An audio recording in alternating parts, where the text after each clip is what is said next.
By 1944, Adolf Hitler was no longer winning the war.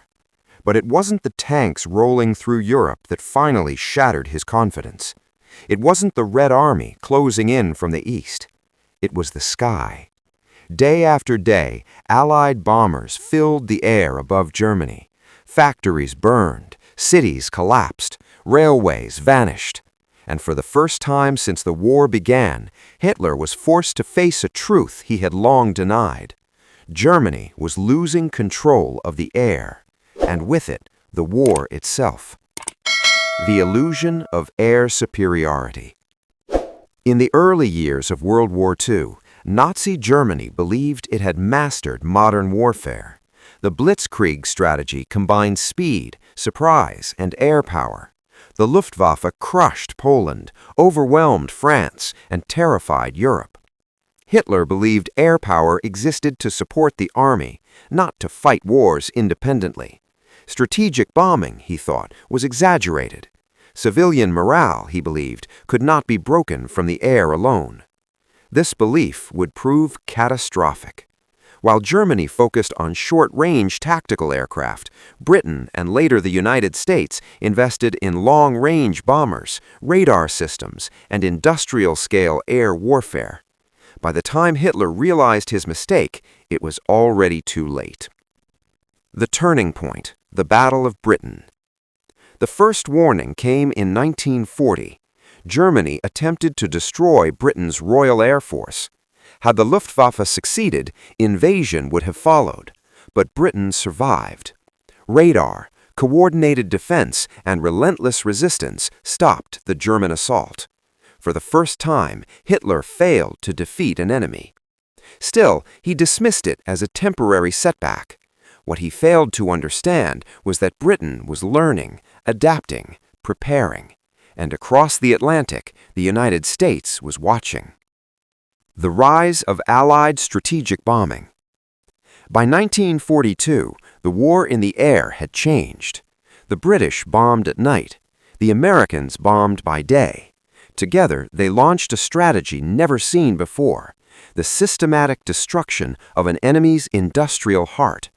German factories, oil refineries, aircraft plants, and transportation networks became targets. At first, Hitler laughed it off. He believed Germany's defenses, flak guns, and fighter interceptors would stop the bombers. But the bombers kept coming, and they came in numbers Germany could not match.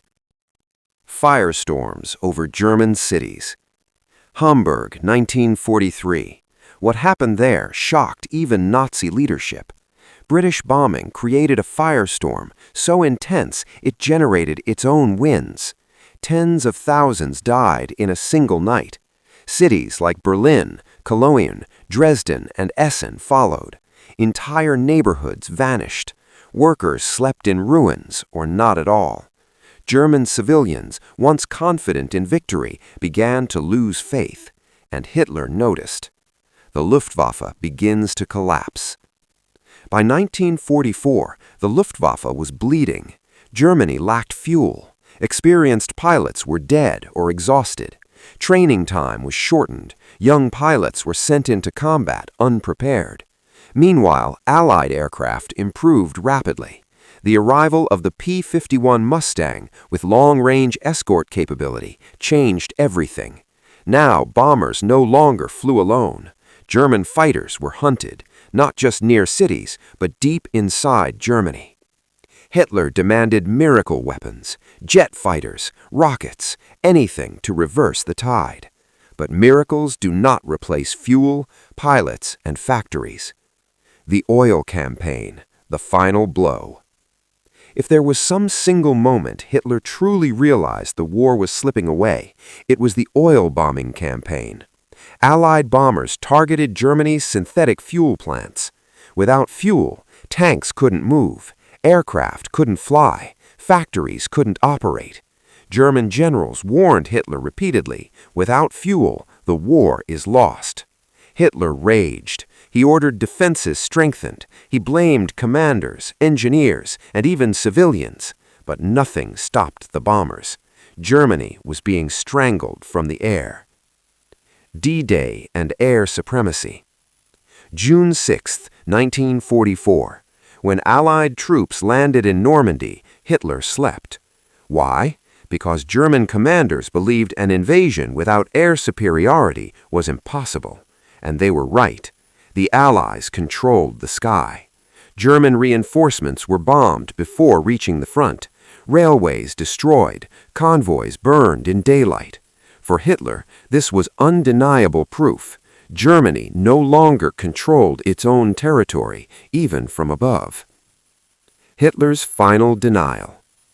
In his bunkers, Hitler still spoke of victory. He blamed traitors, he blamed generals, he blamed fate. But privately, his confidence was gone. Allied bombers flew over Berlin regularly. The capital of the Reich was no longer safe.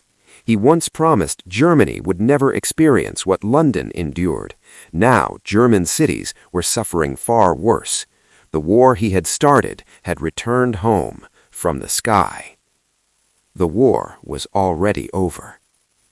By early 1945, Germany was finished. Factories lay in ruins. Fuel was nearly gone. The Luftwaffe existed mostly on paper. Even before Soviet troops entered Berlin, the outcome was clear.